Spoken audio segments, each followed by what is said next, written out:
थक गए होंगे आप वेट करते करते, प्रोटेस्ट देखते देखते। अब भूल जाइए सब कुछ। हम बात कर रहे हैं आपकी आने वाली आरआरबी एनटीपीसी की सीबीटी 2 की परीक्षा और आरआरबी ग्रुप टी की परीक्षा, यानी रेलवे की। इसीलिए हम लेकर आ रहे हैं एक्सप्रेस बैच शाम 4 बजे से शाम 7 बजे तक, जहां पर आप अपनी तैयारी को सुपर फास्ट कर सकते हैं। शाम 4 बजे से रीजनिंग की क्लास में, 5 बजे से जनरल अवेयरनेस की क्लास में और 6 बजे से मैथ्स की क्लास में, वो भी बिल्कुल फ्री। डोंट वेट, आज ही ज्वाइन करिए ओएल एक्सपर्ट। कम टू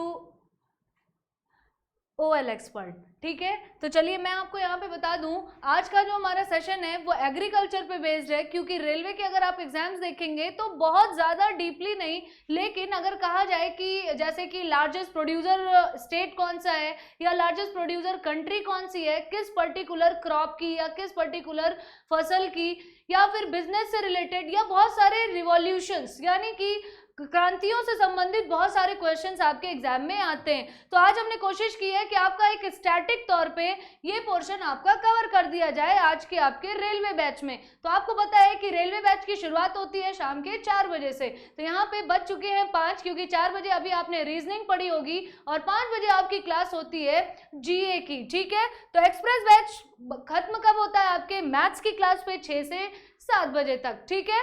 तो यहाँ पे अगर मैं आपको बता दूं, हमारे जितने भी सोशल मीडिया प्लेटफॉर्म्स है अलग अलग, सभी पे आप क्लासेस कर सकते हैं, चाहे वो यूट्यूब हो चाहे वो लिंक्डइन हो, क्योंकि आपको लिंक्स हर जगह प्रोवाइडेड है, यानी कि टेलीग्राम भी चैनल पे। और बाकी एक चीज और ध्यान रखिए, सबसे ज्यादा जो इम्पोर्टेंट है वो है हमारी वेबसाइट, क्योंकि वहां से आपके लिए बहुत सारी अपॉर्चुनिटीज हैं, आप अलग अलग चीजें अवेल कर सकते हैं, जैसे कि मॉक टेस्ट, मॉक सीरीज वगैरह भी आप दे सकते हैं। तो हमारी वेबसाइट का क्या नाम है, www.olexpert.org.in। तो आज ही विजिट करिए और एक्सप्लोर करिए, देखिए ओएल एक्सपर्ट के पास आपके लिए और क्या क्या है, ठीक है। तो चलिए यहाँ पे हम शुरुआत करेंगे एग्रीकल्चर इन इंडिया से। तो वैसे तो भारत पहले एक कृषि प्रधान देश ही हुआ करता था, यानी कि जो बैकबोन हुआ करती थी इकोनॉमी की इंडिया की, वो एग्रीकल्चर ही हुआ करता था। लेकिन धीरे धीरे जो टर्शरी सेक्टर है, यानी कि जो सर्विस सेक्टर है, उसने पूरी तरीके से कहा जाए एग्रीकल्चर सेक्टर में डिक्लाइन कर दिया और जो टर्शरी सेक्टर था वो काफी तेजी से आगे बढ़ा है। लेकिन फिर भी हमारे लिए काफी इंपॉर्टेंट है अभी भी जानना, क्यों, क्योंकि हमारे एग्जाम में क्वेश्चन आते हैं आपके एग्रीकल्चर से, ठीक है। तो यहाँ पे बताएंगे कि 48% of India's population is dependent on agriculture for livelihood. अभी आज भी अगर देखा जाए तो भारत में 48% जो जनसंख्या है वो कहीं ना कहीं अपनी आजीविका के लिए किस पर निर्भर करती है, कृषि पर निर्भर करती है। And it is the largest private sector business. और आपने देखा होगा आजकल प्रोसेस फूड का ज्यादा कहा जाए कि एग्रीकल्चर में प्रयोग किया जाता है। क्यों, पहले लोग क्या करते थे कि केवल रॉ मटेरियल तक ही सीमित थे, यानी कि उन्होंने कोई भी चीज की क्रॉप लगाई, फसल लगाई और उसको सेल कर दिया और वहीं पर काम खत्म। लेकिन अब लोगों को पता है और गवर्नमेंट की ऐसी कई सारी स्कीम्स भी चल रही हैं, जैसे कि अगर मैं बात करूं प्रधानमंत्री संपदा योजना, ठीक है, कृषि संपदा योजना। तो वहां से क्या हुआ है कि एग्रीकल्चर के यानी कि जो फार्म है, फार्म के गेटवे से लेकर रिटेलर तक या कहा जाए कि आखिरी कंज्यूमर तक पूरी एक जो पूरी ट्रेलिंग की गई है या पूरी एक चेन क्रिएट की गई है। इसकी वजह से एग्रीकल्चर में एम्प्लॉयमेंट भी खूब जनरेट हो रहे हैं और साथ ही साथ जो किसानों की जो आय थी, जो कहा जाए फार्मर्स की जो इनकम थी, वो भी काफी डबल हुई है। तो इसीलिए अब ये लार्जेस्ट प्राइवेट सेक्टर भी बनता जा रहा है अगर देखा जाए, क्योंकि आपने देखा होगा आजकल बड़ी बड़ी जो कहा जाए जो मल्टीनेशनल कंपनीज हैं, एमएनसीज हैं, वो पूरे फार्म ही खरीद लेती हैं, यानी कि पूरे खेती खरीद लेती हैं और वहीं से प्रोडक्शन स्टार्ट कर देती हैं, ठीक है।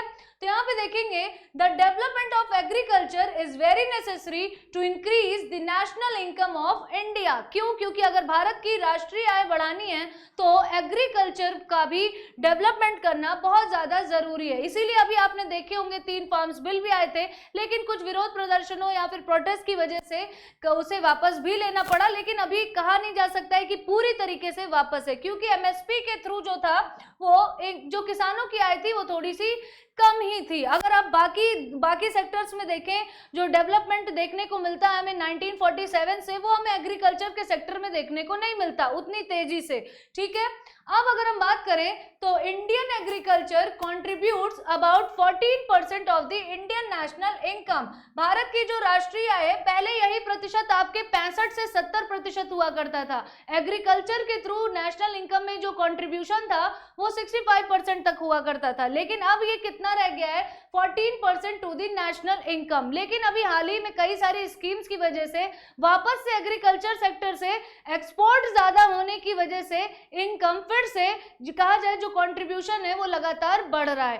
ठीक है, agriculture contributes 18% to the country's total export, और जितना भी हमारे देश से निर्यात किया जाता है, एक्सपोर्ट किया जाता है, उसमें लगभग कृषि से 18% का योगदान दिया जाता है। और इसमें अपेडा भी बहुत अच्छा काम कर रहा है। अपेडा का फुल फॉर्म क्या है? Agricultural process food export authority of India.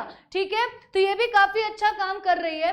तो यहाँ पे देखेंगे the physical structure and climate and soil type of our country are the factors that can produce a wide variety of crops. आपको पता है कि भारत में जो है, अगर भारत की भौतिक संरचना देखी जाए, यानी जो फिजिकल स्ट्रक्चर है, जो यहाँ का क्लाइमेट है यानी जलवायु जो है, मृदा की जो किस्में हैं यानी जो प्रकार है मिट्टी के, वो इतने अलग अलग तरीके के हैं कि भारत में अनेक प्रकार की फसलें जो हैं वो उगाई जा सकती है। फिर Indian agriculture is mainly dependent on rainfall and mainly जो 3 तरीके की फसलें ही हमारे यहाँ होती हैं, रबी, खरीफ और क्रॉप्स। लेकिन अब जो गवर्नमेंट की कोशिश है कि बिल्कुल भी कोई भी गैप ना किया जाए, क्योंकि आपने एक देसी भाषा में सुना होगा खेत को परती छोड़ना, यानी कि थोड़े समय के लिए खेत को की जो फर्टिलिटी चली जाती है, जो उसकी जो उर्वरकता होती है वो खत्म हो जाती है, उसको वापस से रिबैक करने के लिए क्या किया जाता है, या रीगेन करने के लिए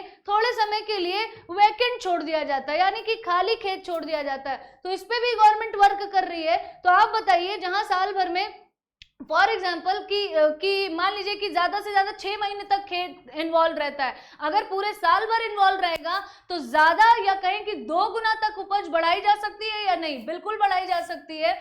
ठीक है, तो भारत जो है, एक तो रीजन है कि रेनफॉल पे ज्यादा डिपेंड करता है इसलिए भी कम होता है, लेकिन अब जो है वो संसाधन इरिगेशन के जो है यानी कि जो सिंचाई के साधन है उसमें भी गवर्नमेंट काफी वर्क कर रही है। तो रेनफॉल पर डिपेंड होने की वजह से थोड़ा सा अभी हमें कम दिखता है कंट्रीब्यूशन एग्रीकल्चर का, लेकिन अब इसमें भी काफी सुधार हो रहे हैं, यानी कि रिफॉर्म्स कई सारे किए गए। मेनली यहाँ पे जो रबी, खरीफ और जायद की फसलें होती हैं, और अगर वही सेम चीज आपकी हिंदी में भी लिखी है, मैंने ऑलरेडी आपको हिंदी में डिस्कस करके बताया।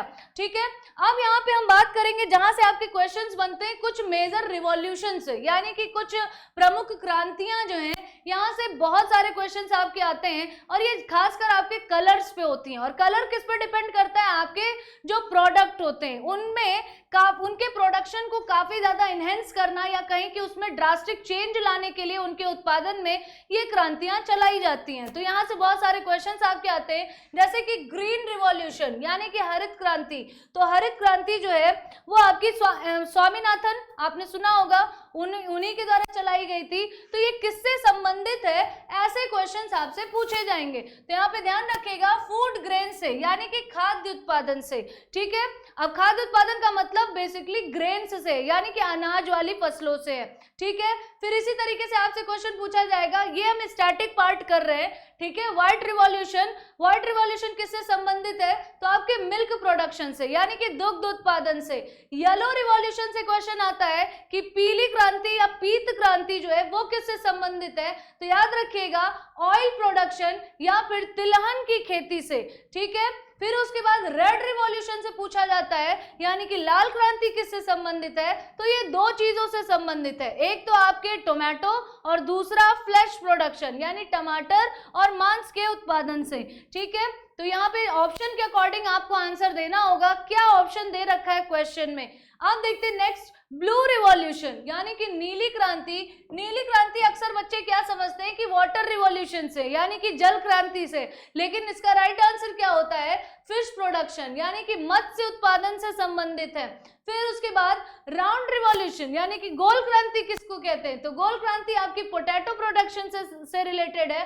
फिर पिंक रिवॉल्यूशन यानी गुलाबी क्रांति किससे संबंधित है, तो ये भी आपके दो चीजों से संबंधित है, एक तो झींगे के उत्पादन से यानी प्रॉन्स, और दूसरा है आपका फर्टिलाइजर्स का यानी कि जो उर्वरक होते हैं। और उर्वरकों की अगर हम बात करें तो गवर्नमेंट ने लगभग 100% से भी ज्यादा छूट दे रखी है, क्योंकि जितने में आपके सीड वगैरह मिलते थे या फिर कहें कि जो यूरिया की जो पैकेट आते थे, 2 गुने से भी ज्यादा गवर्नमेंट ने बहुत सारी कहा जाए सब्सिडी दे रखी है। ठीक है, क्योंकि जिससे ज्यादा से ज्यादा जो उपज है उसको बढ़ाया जा सके, यानी जो एग्रीकल्चर के थ्रू जो प्रोड्यूस हो रहा है, जो प्रोडक्शन हो रहा है, उसको काफी ज्यादा बढ़ाया जा सके, उसकी मात्रा को, जिससे एक्सपोर्ट बढ़ाया जा सके। और एक्सपोर्ट जितना बढ़ेगा उतना ही कंट्रीब्यूशन नेशनल इनकम में एग्रीकल्चर से बढ़ता जाएगा। ठीक है, अब यहाँ पे हम किसकी बात कर रहे थे, पिंक रिवॉल्यूशन की। नेक्स्ट है आपका सिल्वर रिवॉल्यूशन यानी कि रजत क्रांति। तो रजत क्रांति किससे संबंधित है, आपके एग के प्रोडक्शन से यानी कि अंडे के उत्पादन से। फिर उसके बाद रेनबो रिवॉल्यूशन भी पूछा गया है। रेनबो यानी कि इंद्रधनुषी क्रांति किससे है, तो थोड़ा सा नाम से ही आपको क्लियर हो रहा होगा, रेनबो यानी कि कई सारे कलर का मिक्सचर। ठीक है, 7 कलर होते हैं, लेकिन उसमें अगर आप और मिक्स करेंगे तो और भी कलर्स हो जाएंगे। ठीक है, तो agriculture related all the revolution यानी एग्रीकल्चर से रिलेटेड जितने भी रिवॉल्यूशंस हैं, अगर उनको हम कहा जाए इंटीग्रेट कर दें या एकीकृत कर दें, तो वो क्या बन जाते हैं, आपके रेनबो रिवॉल्यूशन। ठीक है, तो यहाँ से बहुत सारे क्वेश्चंस आपके बनते हैं। तो मैंने आपको बताया किससे रिलेटेड, क्रांतियों से रिलेटेड। अब हम बात करेंगे कुछ लार्जेस्ट प्रोड्यूसिंग स्टेट्स के बारे में, क्योंकि सबसे ज्यादा जो क्वेश्चन आते हैं वो यहीं से आते हैं। कोई ना कोई एक पर्टिकुलर क्रॉप होती है जो कि बेसिकली किसी न किसी स्टेट में ही सबसे ज्यादा होती है, और वो स्टेट उस चीज का लार्जेस्ट प्रोड्यूसर होता है, और आपके लिए एक क्वेश्चन बनता है। तो चलिए हम आपको यहाँ पे जितने भी इंपॉर्टेंट हैं लार्जेस्ट प्रोड्यूसिंग स्टेट्स जिस भी प्रोडक्ट के, उनके बारे में बताते हैं, जहां से सबसे ज्यादा क्वेश्चन आते हैं। तो नंबर 1 हम बात करेंगे सैफरन की यानी कि केसर की। तो केसर के लिए अगर देखा जाए तो लार्जेस्ट प्रोड्यूसिंग स्टेट हमारे देश में कौन सा है, और वैसे अब ये स्टेट नहीं है, अब यूटी है यानी कि यूनियन टेरिटरी है, केंद्र शासित प्रदेश है जम्मू कश्मीर। आपने देखा होगा छोटे छोटे डिब्बी में भी आपके केसर मिलते हैं। वैसे केसर की खेती भी की जाती है, ऐसा नहीं है, आपको जब कश्मीर में जाएंगे तो आपको लगेगा कि बहुत मात्रा में, लेकिन जब खरीदने जाएंगे तो पता चलेगा उसकी वैल्यू क्या है। ठीक है, अब यहाँ पे देखते हैं नेक्स्ट हमारी जो सबसे ज्यादा क्वेश्चन पूछा जाता है आपके कॉफी से, कि भारत में कॉफी का सबसे बड़ा उत्पादक राज्य कौन सा है, या largest producing state of coffee. ठीक है, तो राइट आंसर क्या होता है आपका कर्नाटक। कई सारे बच्चे आसाम लगा के आ जाते हैं, वो भूल जाते हैं कि आसाम जो है वो आपकी टी के लिए, लेकिन कॉफी जो है वो आपके कर्नाटक में सबसे ज्यादा उसकी पैदावार होती है, या फिर कहें कि सबसे ज्यादा प्रोडक्शन किया जाता है। अब यहाँ पे हम बात करेंगे कॉफी के बाद टी की भी। वैसे मैं आपको बता दूं, आज है आपके छोटी होली का दिन, तो कॉफी, टी और बाकी सारी चीजों की भी व्यवस्था आप कर ही रहे होंगे। तो सबसे पहले तो चलिए, अब याद आ ही गया है तो आपको बता दें कि होली में जब भी आप जैसे कलर वगैरह जो यूज करते हैं, काफी सेफ कलर्स का ही यूज करिए, हर्बल कलर्स का ही यूज करिए, और ध्यान रखिए कि आपको अपना एग्जाम भी देना है, आरआरबी के एग्जाम भी आपके नजदीक ही है। ठीक है, तो इन सब चीजों को ध्यान में रखते हुए, बाकी त्योहार तो आते रहेंगे, और जब आपकी जॉब लग जाएगी ना तो हर दिन त्योहार ही है, हर दिन फेस्टिवल ही है। तो हर दिन अगर त्योहार मनाना चाहते हैं, एक दिन नहीं, तो फिर पढ़ते रहिए। ठीक है, जैसे अभी ओएल एक्सपर्ट आपके साथ है कि त्योहार के दिन भी हम आपके लिए लाइव लेकर आए, तो उसी तरह आपको भी पढ़ना है। अब यहाँ पे देखेंगे हम किसकी बात कर रहे थे, टी की। ठीक है, तो टी सबसे ज्यादा कहाँ पे होता है, असम में। वैसे मैंने जब कॉफी की बात की थी उसी वक्त आपको बता दिया था। नेक्स्ट है हमारा जो सबसे ज्यादा पूछा जाता है आपसे बनाना के बारे में, कि बनाना का लार्जेस्ट प्रोड्यूसिंग स्टेट कौन सा है, तो आंसर होता है आपका तमिलनाडु। फिर उसके बाद नंबर आता है आपकी स्पाइसेस का यानी कि मसालों का। तो ये तो हमें लगता है कि हम लोग जब बचपन में एक छोटी सी जीके की बुक पढ़ते थे तब से पढ़ते आ रहे हैं कि मसालों का देश किसे कहते हैं, और ऑप्शंस होते थे सिर्फ और सिर्फ राज्य यानी कि स्टेट, बोलते थे मसालों का देश, लेकिन आंसर होता था केरल। ठीक है, तो राइट आंसर क्या होगा आपका केरल, यानी कि केरल के बारे में अब क्या बताएं, आपको पता ही है केरल कहाँ पे एग्जिस्ट करता है। हमारे यहाँ पे आप मैप भी वैसे देख सकते हैं, मैंने मैप भी लगा रखा है। तो ये है आपका केरल, ठीक है। आप देखते हैं यहाँ पे क्यों, क्योंकि यहाँ पे आपने कई सारे माउंटेन्स देखे होंगे, जैसे एक कार्डमम हिल ही है, पूरा का पूरा एक कार्डमम हिल है, जहाँ पे इलायची की पैदावार बहुत ज्यादा होती है, ठीक है, नीलगिरी पर्वत के पास है।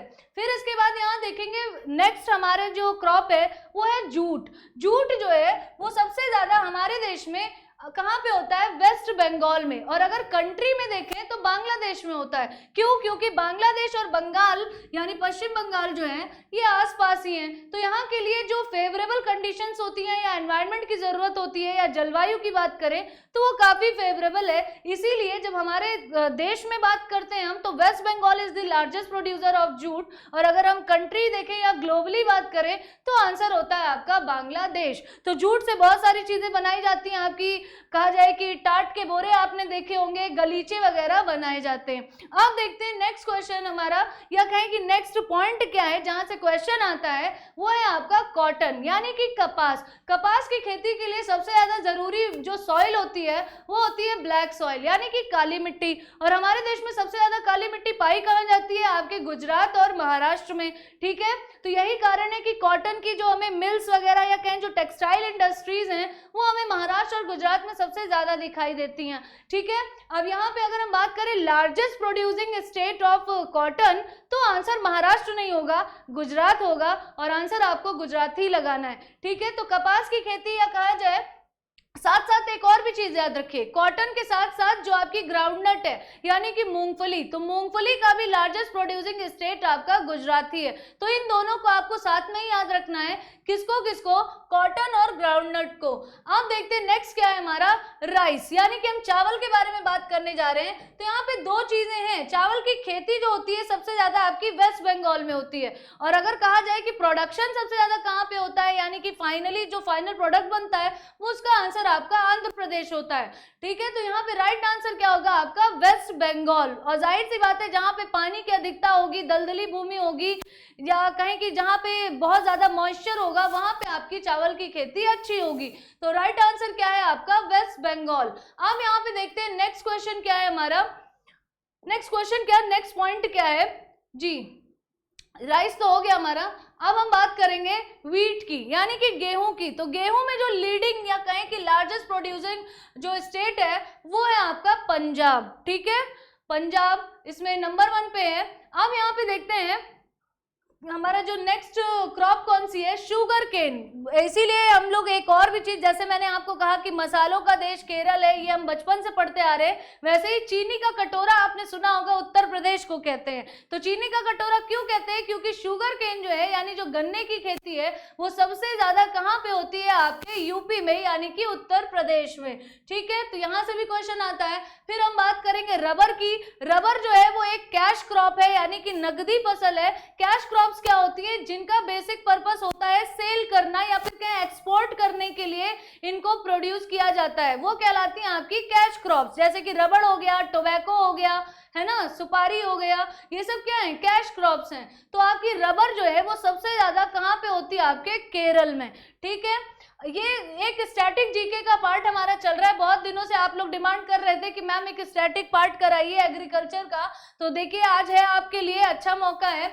यहाँ पे बाकी एक और चीज ध्यान रखिएगा, हम किसके बारे में बात करेंगे, जो सीड्स के बारे में, सोयाबीन और मूंगफली, ऑयल के बारे में बेसिकली हम बात करना चाह रहे हैं। तो जो सबसे ज्यादा अगर कहा जाए जो ऑयल का प्रोडक्शन होता है, हम लोगों को लगता है कि मस्टर्ड से होता है यानी कि सरसों से होता है, लेकिन आपको बता दें कि भारत में जो सबसे ज्यादा ऑयल प्रोडक्शन होता है वो आपके सोयाबीन से होता है, ठीक है। और सोयाबीन की जो सबसे ज्यादा खेती है और मूंगफली, इन दोनों को अगर मिला दें तो ऑयल प्रोडक्शन में सबसे नंबर 1 पे अगर कोई स्टेट है या लीडिंग स्टेट है तो वो है आपका गुजरात, ठीक है। सेकंड नंबर पे आता है आपका कौन सा, मध्य प्रदेश। लेकिन सिर्फ मस्टर्ड ऑयल की बात की जाए तो, अगर मस्टर्ड ऑयल की बात की जाएगी तो आंसर होगा एमपी, और केवल ऑयल की बात की जाएगी तो आंसर होगा गुजरात। ये ध्यान रखिएगा क्योंकि सोयाबीन ने यहाँ का पोर्शन बढ़ा दिया है, ठीक है। जब मस्टर्ड ऑयल की बात होगी तो आंसर होगा, देखिए नेक्स्ट स्लाइड में आपका लिखा भी है कि राजस्थान है, सॉरी मेरे मुंह से शायद एमपी निकला है, राजस्थान जो है वो लीडिंग है आपके मस्टर्ड सीड में, ठीक है। अब बात करेंगे मध्य प्रदेश हमारा नेक्स्ट में है, तिलहन में नहीं बल्कि दलहन में, यानी कि पल्सेस के एग्रीकल्चर में। ठीक है, तो मध्य प्रदेश जो है वो दालों में सबसे अग्रणी देश है, सबसे लीडिंग स्टेट है प्रोड्यूस करने में। ठीक है, तो यहाँ पे हमारे स्टैटिक फैक्ट खत्म होते हैं। यहाँ पे हमने एग्रीकल्चर में भारत का किस में कितना पोर्शन है, भारत की कितने लोग इससे रिलेटेड कहा जाए कि लिवलीहुड पे डिपेंड करते हैं, अपनी आजीविका के लिए कितना परसेंट नेशनल इनकम में कंट्रीब्यूशन है, कौन कौन से रिवॉल्यूशंस हैं, कौन से लार्जेस्ट प्रोड्यूसिंग स्टेट है, ये सारी बातें आज हमने अपने इस कहा जाए सेशन में जानी। नेक्स्ट सेशन जो होगा हमारा कल है होली का दिन, और कल हम पढ़ेंगे यूनियन मिनिस्टर्स इन इंडिया, क्योंकि इस समय तो भारत में कई सारे अभी हाल ही में इलेक्शंस कंडक्ट हुए हैं। आपने देखा 5 राज्यों में, यूपी, पंजाब, मणिपुर, गोवा और उत्तराखंड। ठीक है, तो बहुत सारी राजनीति गरमाई हुई है, तो क्वेश्चन भी आपके राजनीति से बहुत सारे आने वाले हैं। तो यूनियन मिनिस्टर्स इन इंडिया से रिलेटेड कल का होगा हमारा टॉपिक। तो कल तक क्या करना है आपको, वैसे ही ऐसा नहीं है कि त्योहार में आप बस पढ़ते ही रहे, लेकिन हाँ, ओएल एक्सपर्ट अगर आपके लिए इतना कर रहा है तो आप भी इतना कर ही सकते हैं कि आप अपने एग्जाम को क्रैक करिए और हमें फिर लिख कर बताइएगा कि मैम हमारा एग्जाम क्रैक हो गया, हमने क्लियर कर लिया। ठीक है, तो पढ़ते रहिए, मेहनत करते रहिए, keep learning, keep earning, because learning is earning. So bye bye and take care. थक गए होंगे आप वेट करते करते, प्रोटेस्ट देखते देखते, अब भूल जाइए सब कुछ। हम बात कर रहे हैं आपकी आने वाली आरआरबी एनटीपीसी की सीबीटी 2 की परीक्षा और आरआरबी ग्रुप टी की परीक्षा, यानी रेलवे की। इसीलिए हम लेकर आ रहे हैं एक्सप्रेस बैच शाम 4 बजे से शाम 7 बजे तक, जहां पर आप अपनी तैयारी को सुपर फास्ट कर सकते हैं। शाम 4 बजे से रीजनिंग की क्लास में, 5 बजे से जनरल अवेयरनेस की क्लास में और 6 बजे से मैथ्स की क्लास में, वो भी बिल्कुल फ्री। डोंट वेट, आज ही ज्वाइन करिए ओएल एक्सपर्ट।